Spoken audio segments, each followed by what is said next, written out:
환단고기는 기천의 경전이다. 20번째 시간입니다. 자, 이번 시간에는 고조선 제3세 가륵당군 세 번째 시간인데요. 자, 가륵당군께서 재위하시고 2년째 되시는 해에 이렇게 나라를 보니까 이 고조선이라고 한 나라는 대제국이라고 그랬죠. 멀리는 터키까지 영향력을 미쳤던 방대한 제국이었다.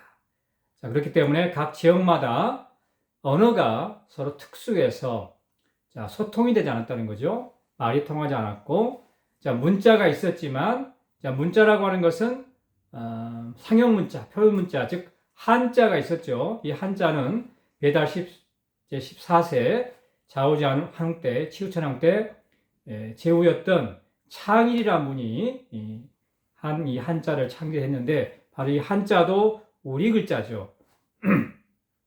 어쨌든 그렇지만 한자가 좀 어렵기 때문에 이해하기 어렵다는 거죠. 그래서 너무 말하는 것이 통하지 않고 불일치했기 때문에 특별히 삼랑을보룩 선인을 또한 불러서 문자를 좀 창제하시오라고 명령을 내리게 됩니다. 삼랑을보룩 선인은 워낙 도력이 높으신 분이기 때문에 거의 신인의 경지에 이르신 분이기 때문에 특별히 문자 창제를 명령하신 것이죠. 그래서 바로 이 삼랑을보룩 선임께서 정음 38자를 창제를 하죠. 정음, 바른 소리죠. 우리 훈민정음이죠. 바른 소리. 자, 훈민정음이 바로 여기서 나온 거죠. 훈민정음의 모태가 됐던 바로 가림토 문자를 만들었다는 것입니다. 거의 90% 이상이 훈민정음과 똑같습니다. 자, 우리 훈민정음은 어떻게, 우리 지금 현재 쓰고 있는 한글은 어떻게 되어 있습니까? 모음이 아, 야, 어, 여, 오, 요, 우, 유, 으, 이로 되어 있죠. 총 10자인데요. 자, 똑같습니다. 가림토 문자도 아, 야, 어, 여, 오, 요, 우, 유, 으, 이. 그리고 바로 여기 아레아자가 있죠. 이 사실은 아리아자가 가장 중요한 글자인데 바로 일제시대 때 이런 것을 다 지금 우리 훈민정음 중에서 4글자를 없애버렸죠. 굉장히 일본 사람들은 보통 사람들이 아닙니다. 우리 민족의 정신어를 말살시키기 위해서 가장 중요한 이 언어를 바로 조작시키고 왜곡한 거죠. 바로 일제시대 때 없어진 4글자가 아리아자, 반침자, 여린히읗, 그리고 자, 이게 이제 이응자죠. 소리나는 이응자. 요 4글자를 없애버렸는데 어쨌든 그 중에 제일 중요한 게 이 아리아자죠. 이것이 왜 중요하냐? 이것이 바로 천을 의미하기 때문이죠. 천. 하늘을 없애버린 겁니다. 천의 개념. 천지인이 일치가 돼야 그리고 우리 한글은 바로 뭡니까? 삼수의 원리, 천지인의 삼신일체 원리로 이것이 구성되어 있는데 자, 어떻게 됐습니까? 이를테면 박이면 자, 예를 들자면 천지인 이렇게 세 개가 삼신일체의 원리에 의해서 조합이 됐을 때 완벽한 우주의 어떤 이러한 그 질서 메커니즘과 일치가 되는데 자, 그러기 위해서 뭐가 필요합니까? 소리 없는 이응이 있었던 거죠. 자, 이런 것 그리고 중요한 아레아자, 하늘에 상징하는 아레아를 없애버렸던 것입니다. 그래서 삼신일체의 원리를 삼수의 원리를 말살시켜버리고 못 사는 거죠. 어쨌든 자, 그리고 이 자음은 어떻게 됐습니까? 기역, 니은, 디귿, 리을, 미음, 비읍, 시옷, 이응, 지읒, 치읒, 키읒, 티읒, 피읒, 히읗 14자로 되어 있죠. 자, 똑같습니다. 여기도 우리 가림토 문자도 기역, 니은, 자, 디귿이 이렇게 되어 있습니다. 그리고 리을, 미음, 비읍, 시옷, 자, 시옷은 이렇게 되어 있다. 그리고 이응, 지읒, 자, 지읒도 이렇게 되어 있죠. 정자로. 자, 치읓은 이렇게 되어 있다. 키읔, 자, 그 다음에 티읕이 반대로 되어 있습니다. 이렇게 되어 있고, 피읕, 자, 히읗은 여리은 히읗으로 이렇게 되어 있다. 자, 그리고 쌍기읒, 자, 개인소리 쌍기읒이 있죠. 쌍기읒은 이렇게 표현을 하고, 자, 쌍시읒도 있고요. 또 쌍지읒도 있습니다. 그 쌍피읒이라는 게 있었던 것 같습니다. 쌍피읒. 쌍피읒은 이렇게 생겼다. 그리고, 반침이죠, 반침.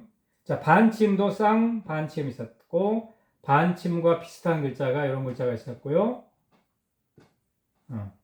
그리고 영어로 X, 또 M자 이런 글자가 있었고, I자가 있었고,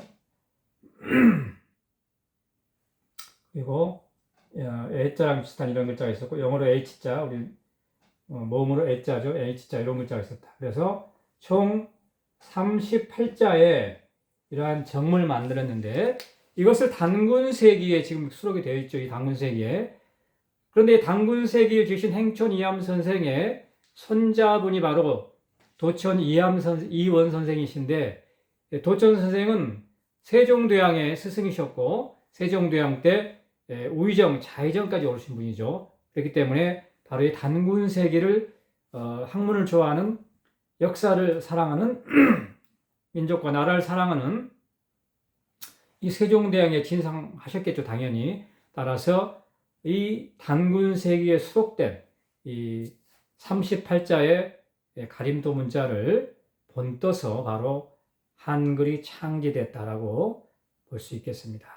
실제로 우리 훈민정음 서문에도 어떻게 되어 있습니까? 정인지 서문에도 이 한글은, 이 훈민정음은 옛 고전자죠, 그죠? 옛 전자를 모방했다. 자, 그죠? 본떠서 만든 글자다라고 기록을 하고 있습니다. 자, 여기서 이 가림토 문자 38자와, 즉 한글과 기천은 어떤 관계가 있는가? 어떤 상관성이 있는가? 자, 결국은 우리 결의의 또는 우주의 기본 사상 원리는 뭐냐? 삼신일체 원리죠. 한당국의 핵심은 뭡니까? 결국은 삼일사상, 삼신일체 원리, 이것이 곧 천부경의 원리인데, 그것을 문자로, 삼신일체의 원리를 문자로 표현한 것이 바로 이 가림토 문자라는 거죠. 가림토 문자. 그리고 다른 말로 한글이다. 한글의 사상은 바로 삼신일체 사상인데, 이것을 바로 몸으로 표현한 것. 몸으로 표현한 것이 바로 뭐다? 기천이라고 하는 것이죠. 기천은 모든 동작이 삼신일체의 원리, 삼수의 원리에 의해서 이루어졌다고 그랬죠. 그렇기 때문에, 자, 문자, 삼신일체 사상을 문자로 표현한 것이 한글이고, 가림토 문자이고, 그것을 몸으로 표현한 것이 바로, 구현한 것이 기천이다 라고 보면 되겠습니다. 즉, 한글이 곧 기천이고, 기천이 곧 한글이다. 다음, 제6년에, 자, 열량욕살 삭정을 약수라고 하는 지역에 유배를 보냅니다. 근제를 지어서 유배를 보내서, 이제 원래는 종신토록, 종신형이 쳤는데 나중에 이제 사면을 해주죠. 그래서 그 지역에, 약수 지역에 하나의 제후로서 이제 봉토를 주고 봉하게 되는 거죠. 군봉을 하는데, 이 삭정이 바로 뭡니까? 오늘날의 흉노의 시조라고 하는 거죠. 자, 흉노족이라고 하는 것은 결국 우리 단군결의, 우리 비체결의 우리 환족이라는 거죠. 흉노족도. 자, 그리고 이 흉노족에서 바로 김씨가 나왔다라고 보는 또 설들이 있죠. 영주 김씨들이 나왔다.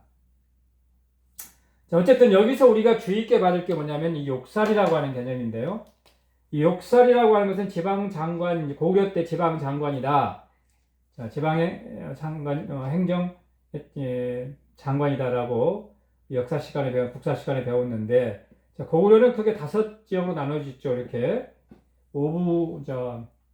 오부족 체제로 돼서 5개 이렇게 지역으로 나눠져 있는데, 이 지방의 장관을 욕살이라고 했다. 이렇게 국사 시간에 배웠죠. 자, 그런데 이건 고려 때의 어떤 그런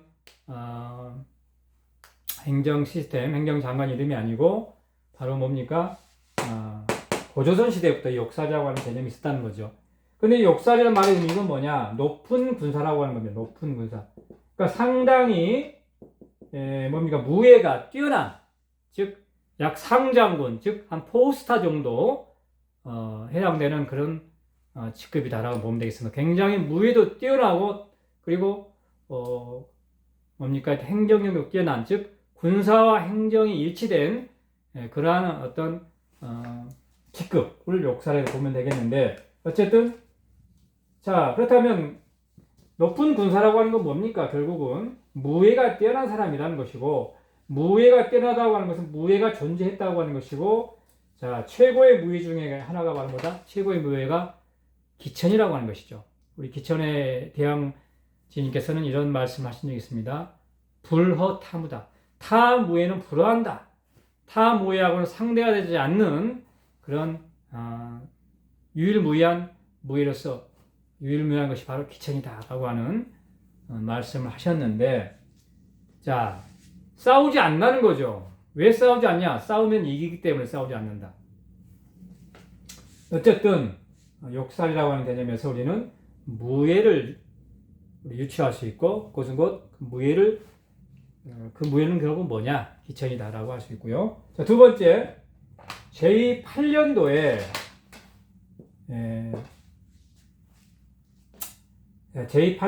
강거라고 하는 사람이 반란을 일으켰는데, 이 갈강국에서 지백특에 가서 토벌을 하셨다라고 지금 기록이 되어 있습니다. 지백특에 가서 토벌을 하셨다.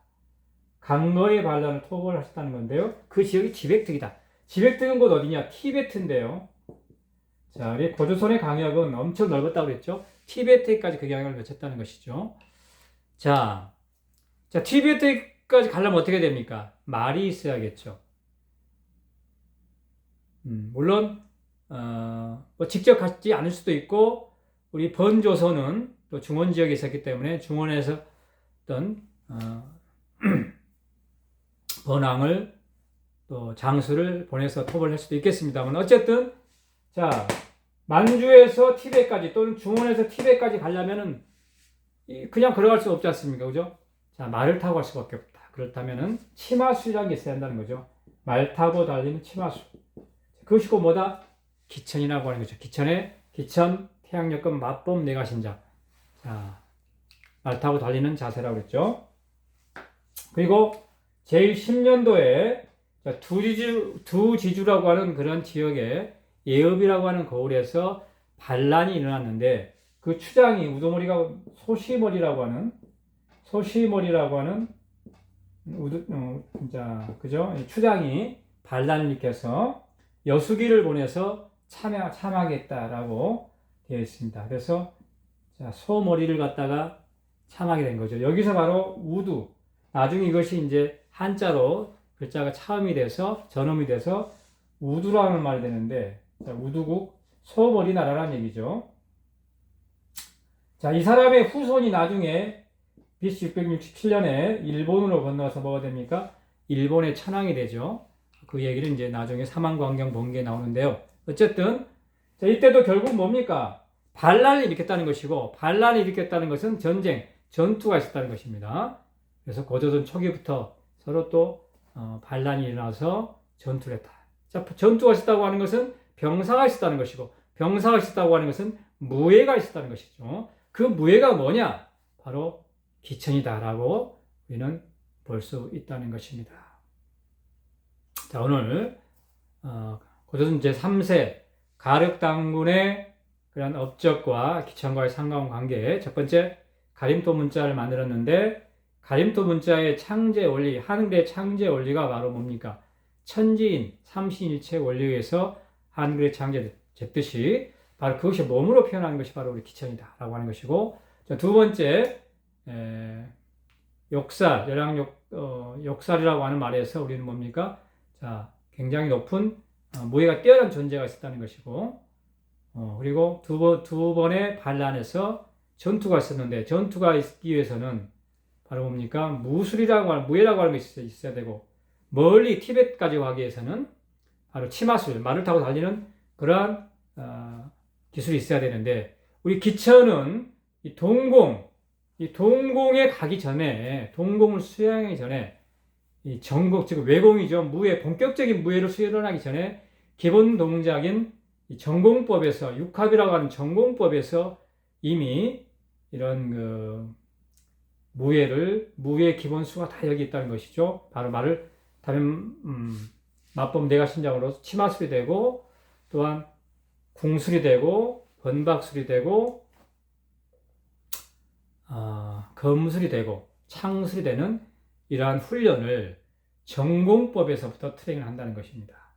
자, 이것이 어쨌든 고조선의 무예가 곧 뭐다? 기천이다라고 우리는 볼 수 있다는 것입니다. 고맙습니다.